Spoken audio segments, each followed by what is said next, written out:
د خوشحال سادات تازه کارنامه سی کړي چا ستایل یو سی روان کړي. ګرانو لیدونکو السلام علیکم. د عامه ساتنې ملي تصدۍ چې یو وخت کې څوک له نوم سره هم نه و بلد، خو اوس د دې تصدۍ د مشر جنرال خوشحال سادات په هڅو مخ په وړاندې روانه ده. تازه د عامه ساتنې ملي تصدۍ له روزنیز مرکز څخه څه باندې 400 ساتونکي د خوشحال سادات تر نظر لاندې فارغ شول. د فراغت یادو مراسمو ته د افغانستان د ملي امنیت شورا سلاکار حمدالله محب هم ورغلی و.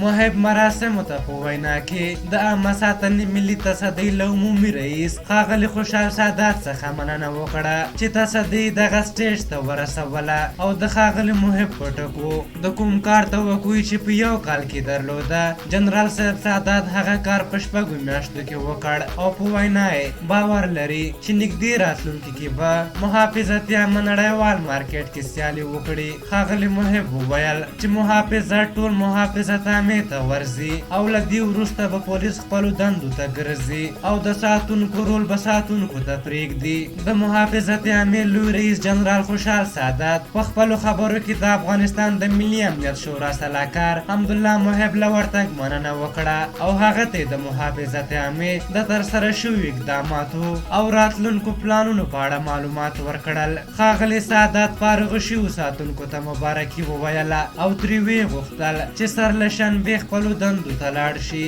زده کړې مهارتونه له یاده ونه باسي، د عامه شتمنیو او ملي پروژو ساتنه وکړي، پیاوړې هماهنګي دې ولري او مور وطن ته د صادقانه خدمت وکړي. فارغ شوي ساتونکي به کمال خان بند، فارغ شوي ساتونکي به کمال خان بند او ورته نور بندونه ملي پروژې عامه شتمنۍ او خصوصي سکتور ساتي. په هر حال نو خبره دا ده چې ځینې ادارې په اشخاصو ادارې وي او که څوک خدمت کوي هر چرته یې کولی شي. ملي تصدۍ ته د خوشحال سادات او د دې تصدۍ د ویان ضیاءالدین خدمتونه د ستایلو او د قدر وړ دي.